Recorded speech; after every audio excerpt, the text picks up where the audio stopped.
Fíjate, Víctor, que estaba recordando aquel año de 1999, si no estoy mal, creo que fue en junio, un temblor que nos cogió por sorpresa allá en el Viejo Greco, ¿te acuerdas? De la 15 Oriente, casi esquina con la 2 Sur, y que si me permites, Víctor, platicaré de que creo que tú le tienes pánico a los temblores, ¿no?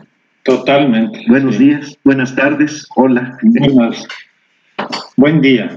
Sí. Yo recuerdo haber visto a Víctor, nunca había visto que saltara sobre una mesa y diera zancadas sobre las mesas, llegara hasta la puerta de aquel lugar, y cuando me doy cuenta ya estaba en la esquina de la 2 Sur y 15 Oriente, y fuimos testigo aparte de cómo se caía una barda sobre autos, uno de ellos último modelo, por cierto, recién estrenado ahí sobre la 15 Oriente, cómo se movía así el templo es de la Soledad, ¿no? El templo de la Soledad. Sí, la Soledad. Así es, como veíamos cómo hacía así, y vimos desde ahí, desde ese punto, cómo se caía, no recuerdo cómo se llama este objeto decorativo del edificio, la marquesina. No, pero la bola ¿te acuerdas? Sí, que sí. Se cayó, sí. que es como un remate del edificio María, cómo sí. caía la calle, levantaba una tolvanera. ¿Qué recuerdos, no, Víctor? Así es. Y fíjate que nosotros que somos del sector decente de los bebedores y redentos, regresamos al Greco porque la gran mayoría de los clientes aprovecharon para irse sin pagar. Vale la pena señalar que nosotros apenas estábamos en el arroz y fue tan rápido todo, pasaron tantas cosas en tan poco tiempo. Oye, ya habíamos pasado por las rajas con huevo. Ya habíamos pasado por las rajas, que eso es inevitable además, y sería un pecado pero terrible evitar las rajas con huevo. Pero bueno, regresamos al arroz que no se había enfriado porque todo fue tan rápido y pasaron tantas cosas. Una vez más, hace unos días tú comentabas, hiciste un recuerdo del temblor de 1985, que no había redes sociales y hasta el mediodía nos enteramos la magnitud de la tragedia. Y ese día de 1999 igual, ¿no? Ya había celulares, me acuerdo que nos quedamos sin red, nos quedamos sin comunicación, se saturaron las redes, regresamos a terminar lo que habíamos iniciado, que era un plato de arroz, y ya poco a poco nos fuimos enterando. Yo me acuerdo que tú te fuiste a reportear, no recuerdo para qué medio, yo trabajaba en la Secretaría. Sí, yo ya me había ido a la Secretaría de Cultura. Fíjate que ahora que mencionas al Universal y que mencionaste también hace unos días la redacción en la cual participaste en la HR, ¿qué redacción tuvimos en qué redacción participamos? No vimos porque no era nuestra. En el Universal una redacción irrepetible por donde tú la veas, pero tú te fuiste a reportear y yo no sé a dónde me fui porque yo ya había salido de mi horario de trabajo en la Secretaría de Cultura. Pero ciertamente a mí me dan terror los temblores, fue algo terrible. Estuvimos en ese cruce, los autos se detuvieron, la combi se detuvo y veíamos polvaredas para donde quiera que volteábamos, hacia los 4 puntos cardinales de la rosa de los vientos. Fue una experiencia más en nuestra ya larga historia recorriendo esos sacrosantos lugares donde se expenden bebidas espirituosas. Propiedad en aquel entonces, bueno, más bien sigue siendo el propietario, nada más que cambió de lugar precisamente al inmueble donde se cayó la barra, nuestro amigo Chucho. Chucho Todavía López. estaba ahí como, Sí. así es, Chucho López. Y fíjate, estoy cayendo en cuenta que es homónimo de nuestro otro mutuo amigo, el Chuy del portal, el portalito, Claro. precisamente. Pero bueno, qué maleducado soy que no le he dado la bienvenida a la gente que nos está viendo en este momento a través de esta charla en las buenas conciencias. Bienvenidos, de verdad, buenas tardes, buenas noches, buenos días, la hora en que nos esté escuchando y viendo. Y les recuerdo que a través de las buenas conciencias estamos difundiendo también los artículos muy sabrosos que algunos días nos hace llegar mi gran amigo Víctor Arellano. Y también quiero recordarles que no se pierdan nuestro canal en YouTube, que es Poblanía Slow TV, donde próximamente tendremos ya unas sorpresas muy buenas relacionadas con la actual vida en nuestra ciudad, aquí en Puebla.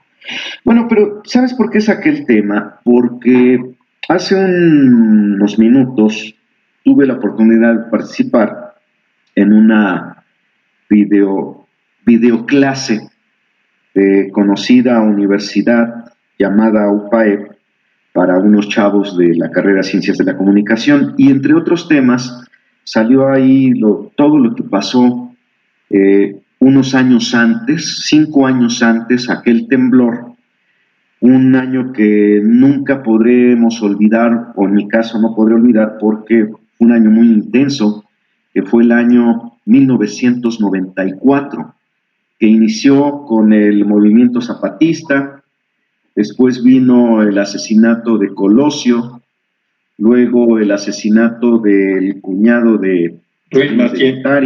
Ruiz Massieu. Luego, Ruiz Massieu, exactamente. Luego, ¿qué más hubo ese año? Se me va ahorita, pero cerramos el año con la primera erupción del volcán Popocatépetl. Todos estos acontecimientos, bueno, a mí me tocó también cubrir un pedacito de la campaña de Colosio, aquí en Puebla y en Sinaloa, y luego cerré el año pues reporteando desde el Popocatépetl. A lo que voy es a esto, hay años que se caracterizan por contingencias, por ser tan malos en el sentido de que afectan nuestras vidas, como el que estamos viviendo en este año. Pero en tu caso, Víctor, y hablando de contingencias, ¿qué recuerdos tienes de estas vivencias que has tenido enfrentando contingencias? Ya hablamos lo del 99, del temblor, yo ya hablé del 94, pero ¿cuáles son los recuerdos que tú tienes desde el punto de vista de tu vida profesional, pero también vivencias personales, Víctor? Fíjate que a mí el temblor que marcó mis miedos hacia los temblores, que creo que es el único miedo que tengo, fíjate que estaba pensando, creo que no tengo más miedos tan marcados. Por supuesto fue el de 1985, porque yo no registro con mucha claridad temblores anteriores al del 85, porque además creo que la intensidad de los temblores pues fue mucho menor, ¿no? A la del 85. Creo que ha sido hasta ahora el pico en cuanto a escala de Richter y de Mercalli que hemos padecido en este país. Por ejemplo, el de 1958 yo ya había nacido, pero no recuerdo absolutamente nada, Claro. Y que se recuerda por la caída del Ángel de la Independencia, ¿sí? Pero el temblor de 1985 estaba yo recién, ese mismo año nos casamos, estaba recién casado, mi esposa estaba embarazada de nuestra primera hija y vivíamos en un tercer piso. Entonces sí fue una experiencia, pues quizás suena muy fuerte, pero no lo es tanto, traumática, ¿no?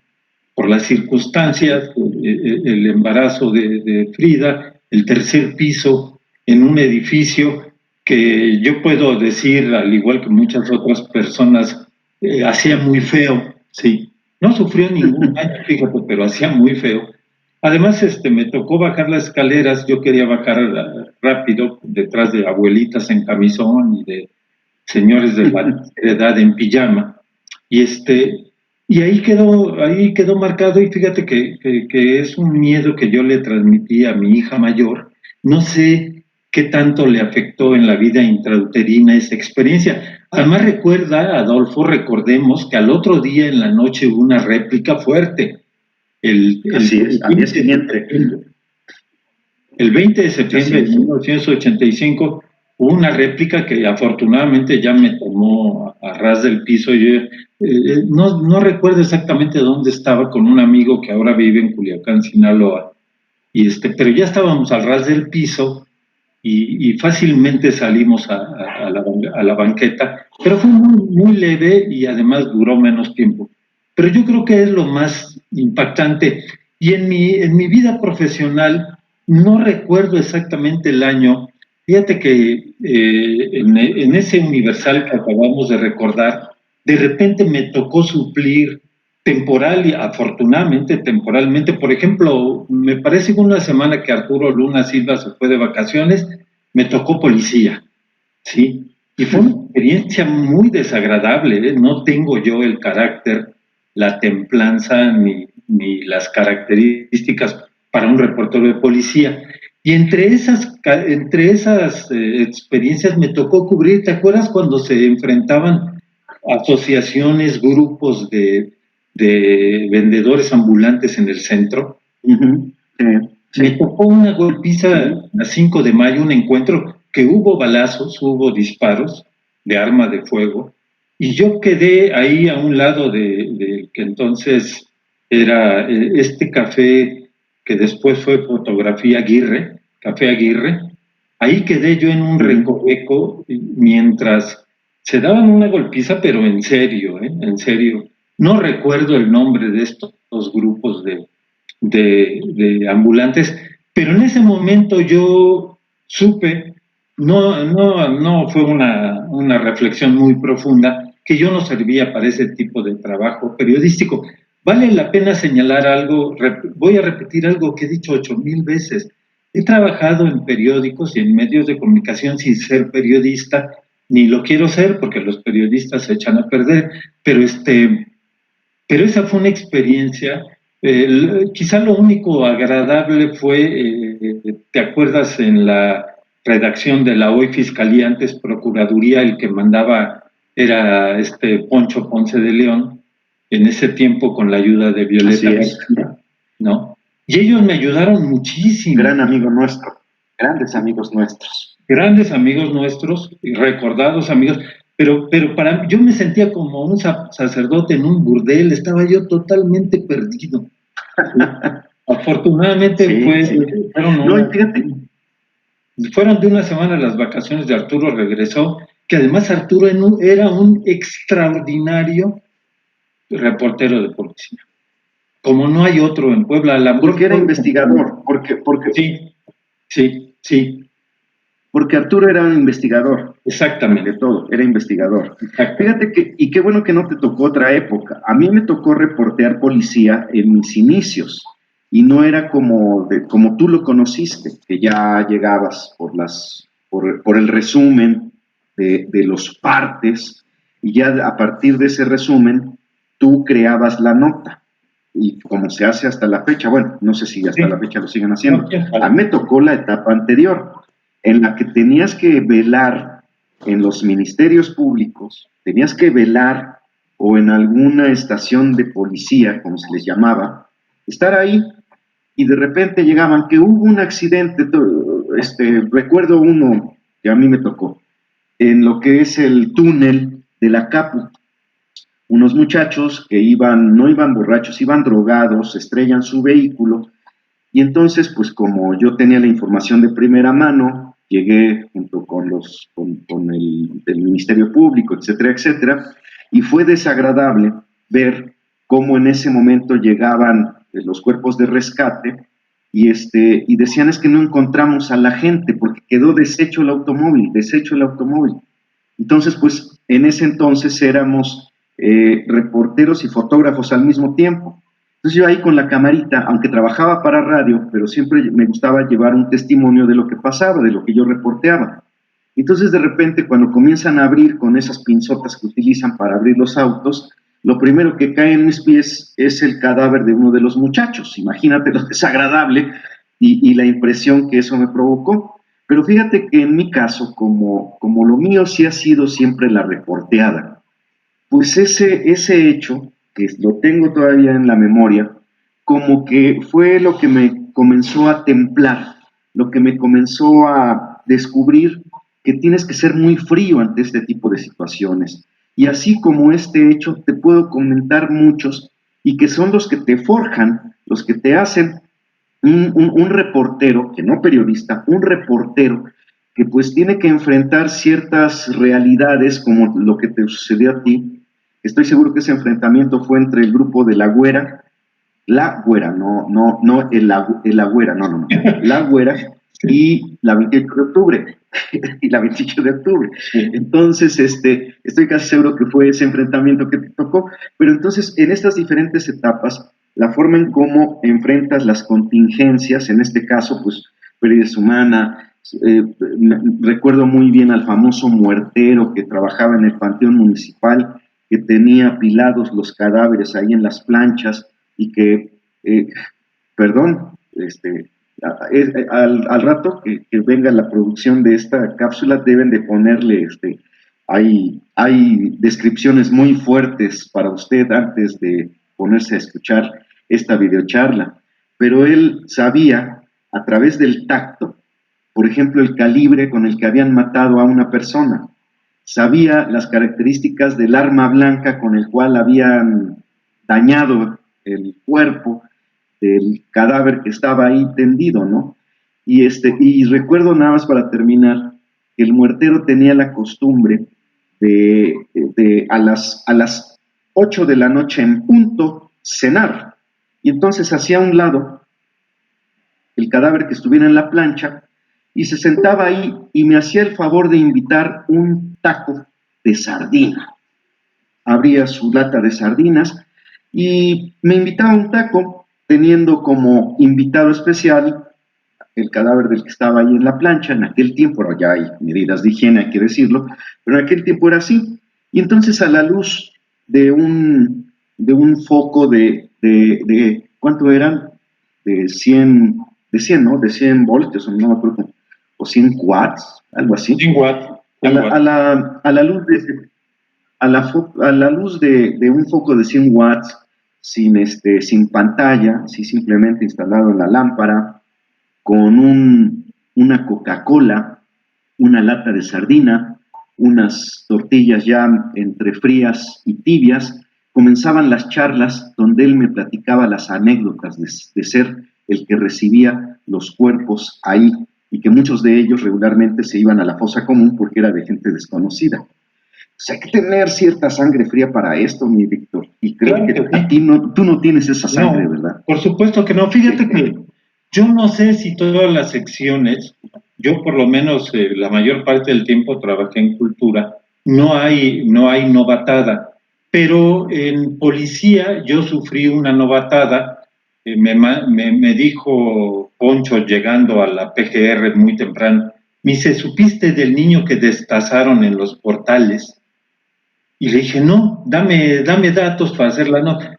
Y resultó que era un niño que le robaron sus pasos, esas fichitas que aparecían en los productos de papitas y estas cosas. Y Rafa Durán, fíjate que a Rafa Durán, a Rafa que tú también lo conoces, él empezó antes de los 20 años como fotógrafo de policía. Una vez lo entrevisté para un programa que quizá tú, de televisión de TV3, quizá lo recuerdes, Café Talavera. Fue nota policíaca el tema. Llegaron Poncho y llegó Rafa Durán. Rafa Durán, un mozalbete, un adolescente barroso, y a él la novatada que le hicieron fue a cubrir como reportero gráfico un accidente de tránsito, un camión, hubo 20 muertos, y uno de los fotógrafos le metió un brazo en su mochila a Rafa Durán, el brazo de uno de los muertos. Y cuando llegó a la redacción, no sé en qué periódico Rafa era el fotógrafo de Poncho Ponce de León, encontró un brazo adentro de su maleta, ¿no? Y por ese estilo son las novatadas en la sección de policía. Te diré, no sé si tú sufriste una novatada, yo nada más en policía, esto del niño que fue destapado, pero en las demás secciones, además yo creo que yo trabajé en la más inocua de las secciones, a tal grado inocua que ya no existe, aunque es importante, que es la de cultura, ¿no? No, pero fíjate que hablando de esas novatadas así, a mí se me tocó una, pues, en ese entonces el amo y señor era Silvestre Salazar Aguilar, y que era, digo, gran amigo mío también, una persona a quien respeto mucho, etcétera, y a quien le envío un saludo si es que nos está viendo. Siguen activo. Él también, pero él era muy celoso de la fuente, él no te pasaba información, no te compartía nada, era así muy celoso, como otros reporteros y más que como veían al chamaco Adolfo, en aquel tiempo, yo inicié a los 18, 19 años dentro del periodismo, hace 36, sí, exactamente 19 años, 18. Entonces, él me hizo la novatada típica de que siempre, en alguna ocasión, más bien no siempre, en alguna ocasión, cuando yo estaba iniciando en no en el periodismo, pero sí en la fuente de policíaca, que lo típico, llegué al lugar donde estaba también una persona ahí tendida, ya muerta, y que había sacado mucha sangre de su cuerpo, y entonces la novatada que me hizo precisamente Silvestre fue, cogió un pañuelo, más bien él sacó su pañuelo, lo embadurnó de sangre y lo puso en una mochilita, una mochilita que siempre andaba yo cargando. Y entonces cuando llego a la redacción, saco mi libreta de apuntes y viene toda ensangrentada y dije, ¿qué pasó? Y ya después me doy cuenta que era un pañuelo. Yo en ese momento no sabía que había sido un pañuelo ensangrentado. Yo en ese momento no sabía, ignoraba que había sido Silvestre, y al día siguiente me dice, oye, no, más bien la siguiente vez que nos encontramos, devuélveme mi pañuelo. Ah, fuiste tú el de la broma, sí, bienvenido a la sección policial. O sea, las novatadas son así de crueles. Bueno, eran, ahora creo que ya respetan tu título como licenciado en periodismo, licenciado en ciencias del Oye, Adolfo, pero bueno, fíjate que la amistad nos impidió, bueno, y un cierto código no escrito, nos impidió escribir una experiencia que sin buscarla nos tocó vivirla. ¿Te acuerdas? Trabajábamos en Intolerancia, decidimos comer comida japonesa, se nos antojó, fuimos en la avenida Teziutlán a un restaurante y oh sorpresa, vamos a contextualizar históricamente. El licenciado Mario Marín Torres gana las elecciones y es gobernador electo del estado de Puebla. Se iba a nombrar su gabinete, no sabíamos nada, a mí no me interesaba porque yo estaba en la sección de cultura y decidimos ir a comer a un restaurante japonés y oh sorpresa, había un cónclave de las primeras figuras del marinismo. Fíjate, había un rector de la UNAM, había algunos personajes que serían secretarios del gabinete del licenciado Marín, y tú y yo, sin saber absolutamente nada, fuimos testigos de primera mano, inmediatos, sin sana distancia, de cómo se delinearon algunos movimientos en esa mesa en donde estábamos. Así es. Y también fuimos testigos por la memoria. De cómo un importante... No, perdón, por la memoria, por lo que me llega en la memoria, ahí se definió quién iba a ser el secretario de Gobernación, ¿te acuerdas? De Mario Marín. Claro. ¿Y quién, el secretario de Educación Pública. Sí. Secretario de Salud. Estaban ahí. Ahí estaban. Nos enteramos antes que nadie y por una visita fortuita a ese restaurante de comida japonesa. Totalmente fortuita, pero además nos enteramos, al calor del alcohol subió un poco la temperatura de los comentarios, y en ese momento nos dimos cuenta por qué cierto personaje no iba a ser secretario de nada, porque al calor de las copas empezó a ser muy ofensivo, ¿sí? Y no le tocó trabajo, sí. Pero no lo Así es. escribimos, no lo Así es. escribimos porque nos invitaron, porque no teníamos que escribirlo, pero hubiera sido una nota extraordinaria. Para Porque ti, aparte, como tú bien lo dices, ignorábamos en ese momento ignorábamos qué estaba sucediendo en realidad. Ya después, a toro pasado, armando el rompecabezas tú y yo, dedujimos, bueno, se trataba de un cónclave donde se estaba definiendo el gabinete de Mario Marín, en ese restaurante. Sí, sí, por lo lo recuerdo menos, muy bien. por lo Qué menos los anécdota. puestos más importantes, como es gobernación, ¿no? Por supuesto, el papel del rector era como testigo de honor y como ahora lo sabemos, el rector de la Benemérita Universidad Autónoma de Puebla tiene un puesto político clave, ¿no? Y en ese momento estaba ahí como testigo Así es. de honor. Y fíjate, no escribimos, no teníamos por qué escribirlo, y fue una de las tantas cosas. Fíjate que a mí una vez en el Museo Amparo vi al licenciado Bartlett, él era gobernador. Recordarás que yo tenía una beligerancia crítica muy sabrosa con Héctor Azar. Yo me convertí en la piedra de su zapato a tal grado que en una entrevista, cuando él entrega a la Secretaría de Cultura al fin del sexenio de Bartlett, en una entrevista que le hacen en Proceso, dice que hubo un personaje llamado Víctor Arellano que no lo dejó trabajar. Imagínate qué tontería, ¿no? Pero bueno. Te hizo famoso. Sí. No, oye, también te recuerdo Héctor Azar. Sí, personaje. Te hizo famoso en Proceso, Sí, a ti también. mis 15 minutos. ¿Cómo se te da no dejar trabajar a los funcionarios públicos? Sí, Todos se quejan de que no los dejas trabajar. Y dímelo a mí durante el sexenio de Moreno Valle. sí. Eso estuvo más sabroso, man. Yo sí los Oye, dejé trabajar, pero a mí no me dejaron trabajar. No, y fíjate que ahorita que mencionas a Bartlett, yo recuerdo, él vino a inaugurar el Museo Universitario Casa de los Muñecos de la 2 Norte, un 14 de febrero, recuerdo muy bien, y que ya sabíamos que era la batiseñal que enviaba Carlos Salinas de Gortari para decir, este es el bueno en Puebla, este es mi candidato a gobernador en Puebla, 14 de febrero. Tabasqueño. Es a lo que voy, es a lo que voy. Sale del museo universitario y se sale a placear, ¿no? Que lo vea la gente. Ya era de noche. Recuerdo muy bien que era 14 de febrero porque en el Zócalo vendían ramos de flores, globos de corazoncito, peluchitos, violines con su corazoncito, etcétera, etcétera.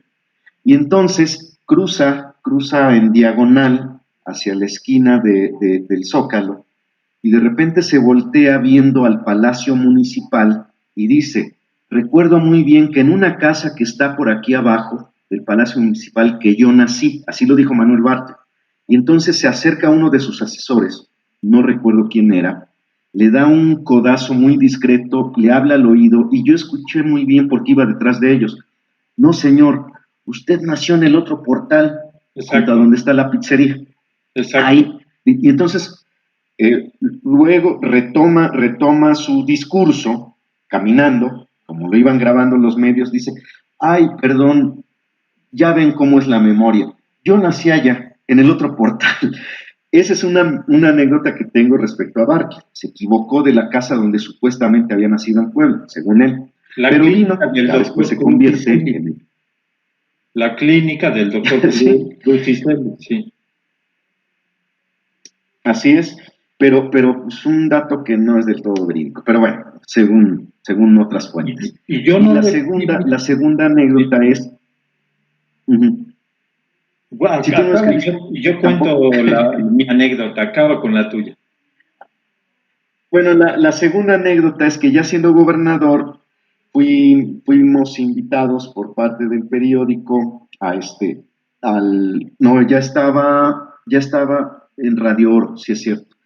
No recuerdo si fue el primero o segundo año del grito de independencia y a mí me tocó compartir balcón con las hermanas de don Manuel y de repente se ponen unas mujeres bellísimas, muy atentas y todo eso, y comienzan a platicar de que Manuel Bartlett en realidad sí vivió en Puebla, así me lo estaban platicando. Dice, mira, a tal grado que mi papá lo traía y le sacaba fotos ahí en la fuente, así me lo describieron.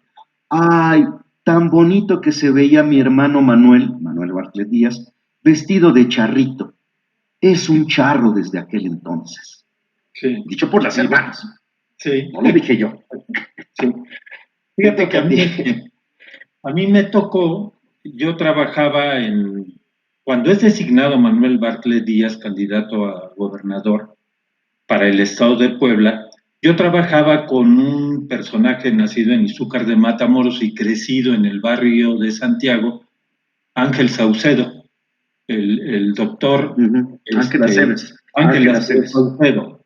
Él trabajó mucho para ser gobernador de Puebla y cuando se entera que Carlos Salinas de Gortari ha decidido que sea Manuel Bartlett Díaz, se enojó muchísimo.